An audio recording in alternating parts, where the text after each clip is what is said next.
Today, we're going to learn about the history of the Nissan GTR and see how a car made only for the Japanese market went on to dominate global car culture. And finally, we're going to answer the question no one dares to ask. Is the Nissan GTR truly a Japanese beast, or has it become an overhyped icon?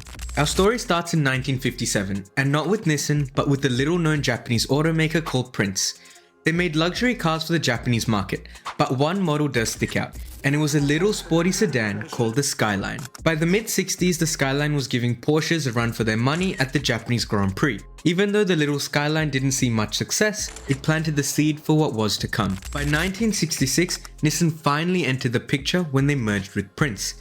3 years later, in 1969, the first true Skyline GTR was unveiled, and this time they were not messing around. The GTR was specifically designed with racing in mind, and despite being a sedan, it was boosted with a 2-liter inline-6 producing a whopping 160 horsepower, which was actually pretty good for the time, and its iconic shape earned it the nickname Hakusuka, meaning boxy skyline in Japan, and this Hakusuka meant business.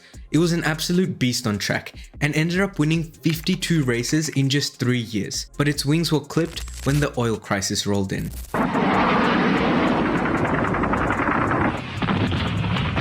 There was an announcement in Kuwait that prices for Arab oil were going up. As punishment for this country's support of Israel, 11 Arab countries cut off all oil shipments to the United States. In the early 70s, Egypt and Syria led a coalition of Arab states in a surprise attack on Israel, kicking off the Yom Kippur War. And when the US and other Western nations stuck their nose in and backed Israel, the Arab nations retaliated, imposing heavy oil embargoes on the West, leading to the oil crisis. These skyrocketing gas prices plunged the US and Europe into recession, but more importantly, it meant that people couldn't afford to buy gas-guzzling sports cars anymore. This was awful for the automotive industry, but it was especially bad timing for the second-gen GTR. When it came into production, the world was already in the thick of the oil crisis, leading Nissan to can the project after just 197 units were built. On a brighter note, however, this second-gen GTR came to be known as the Ken Mary, due to a popular series of ads Nissan ran featuring a young couple, Ken and Mary.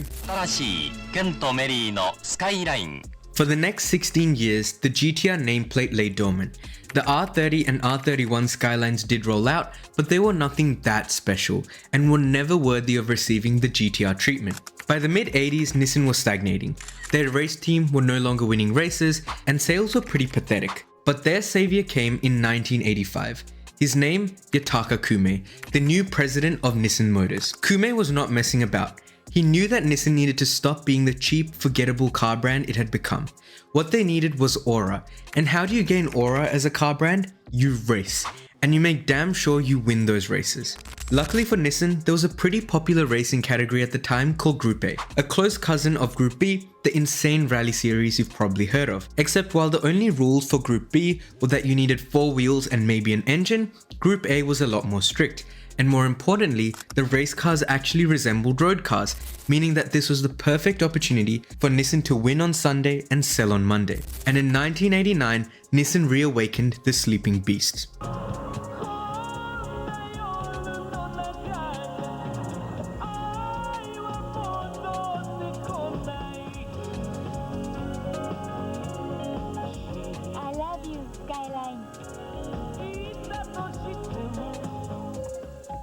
And my god, was the GTR back with a vengeance, reborn as the R32 Skyline GTR.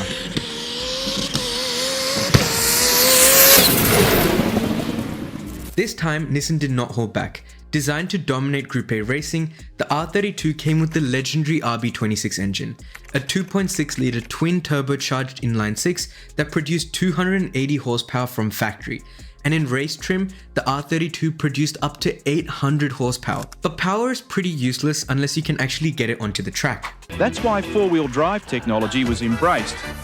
Distributing that much power through 4 rather than 2 wheels allows the use of radical horsepower. Just like most things coming out of Japan at the time, the R32's all-wheel drive system was high-tech. Put simply, it ensured that when the rear wheels lost traction, the car would divert power to the front wheels. As driver Mark Scaife put it, has a situation where on fast corners where there are high Gs, the car works as basically a 2-wheel drive car. When it's on a slow corner with low Gs, the car is very much a four-wheel drive car. So out of slow corners, it's great. Around fast corners, it's almost the same as a Commodore or a Sierra. But despite the fact that the R32 was packed to the gills with the best racing technology, on the outside it looked pretty understated. As Jeremy Clarkson put it, "You would have thought if you were designing a car to take on the Porsche 928 and the Ferrari 355, you'd make it look just a little bit more exciting than this." Thank God then that they weren't entering a beauty competition, because what Nissan had just done was create one of, if not the most dominant race cars of all time. Jim is just spread eagling the field in the Nissan GTR, and there he goes. As we expected, the Nissans are setting the pace on the mountain. The R32 simply dominated.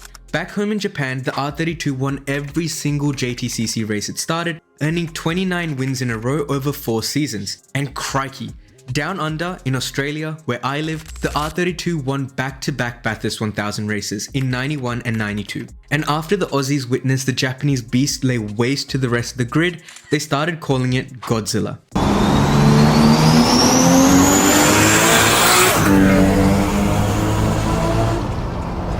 Driving an R32 became such a cheat code that the Aussies changed the rulebook just to ban it, a move that eventually led to the rise of the V8 supercar series. And if all that wasn't enough to convince you the R32 was special, it also set a production car record at the Nürburgring. Much like Star Wars: A New Hope, after smashing expectations with the R32, its sequel, the R33, had a lot to live up to. But unlike the Empire Strikes Back, the R33 was the forgettable middle child of the 90s GTRs. It was 200 pounds heavier than the R32 and it showed. More weight and the same amount of power was really not a good combo, and so it was unable to replicate the racing dominance of the previous generation. The only glimmer of hope for the R33 was the fact that it managed to cut a mega 22 seconds off the R32's Nürburgring record. But in 1999, just in time to celebrate the Earth's 2000th birthday, Godzilla was back.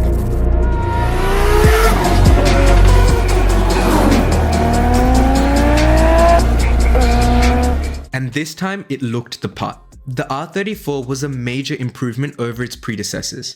Under the hood, the R34 retained the iconic RB26 engine, but this time improved turbos and cams, so it producing more power. It also featured a shorter wheelbase, making it more nimble, as well as having a rigid chassis, allowing for better cornering.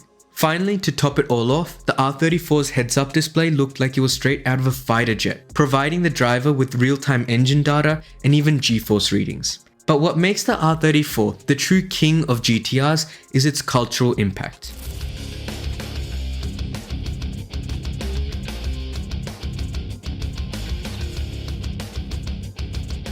The GTR appeared in several video games like Gran Turismo, but the real reason why the R34 lives rent-free in every car lover's head is thanks to a little movie called Too Fast, Too Furious.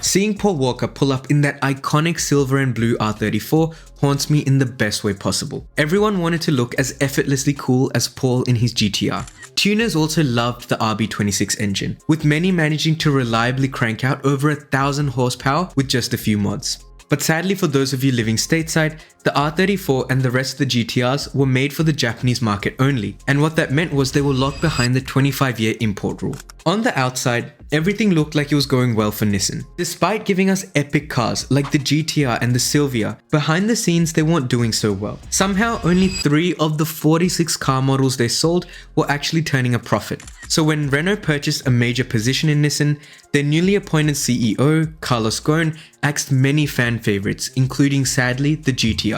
So once again, Godzilla laid dormant. But did you really think Godzilla was going to die that easily? In 2007, at the Tokyo Auto Show, Nissan unveiled the R35 GTR. This time, it was a complete departure from previous models. Instead of being the highest trim Skyline, this time the R35 was a purpose-built GTR. It featured a 3.8-litre V6 that produced 480 horsepower at launch, with later versions pushing over 600 horsepower. And this GTR lived up to its reputation as Godzilla. Known as the supercar killer, the R35 managed to outpace more expensive rivals from Ferrari, Porsche and Lamborghini. It also continued the tradition of setting Nürburgring records, posting an astounding time of 7 minutes and 8 seconds. However, after more than 15 years of production, the GTR is starting to show its age, with most enthusiasts feeling that the performance and styling is just outdated and no longer competitive in a world full of 4-wheel microwaves that post 2 seconds 0 to 60s. There are rumors of a potential R36 GTR being right around the corner, but as far as I can tell, this is mostly just speculation, and Nissan still hasn't released anything official. So there you have it, the GTR lineup had everything it needed to become a true car icon. And look, in all honesty, I was ready to say that the GTR was overhyped, but after researching this video and learning about its insane racing pedigree, it's hard for me to argue that the GTR lineup is any less special than a Ferrari, Maserati or any other exotic at that price point. But what do you think? Are GTRs overhyped or do they deserve the praise? Let me know in the comments below. Finally, if you enjoyed this video, feel free to subscribe.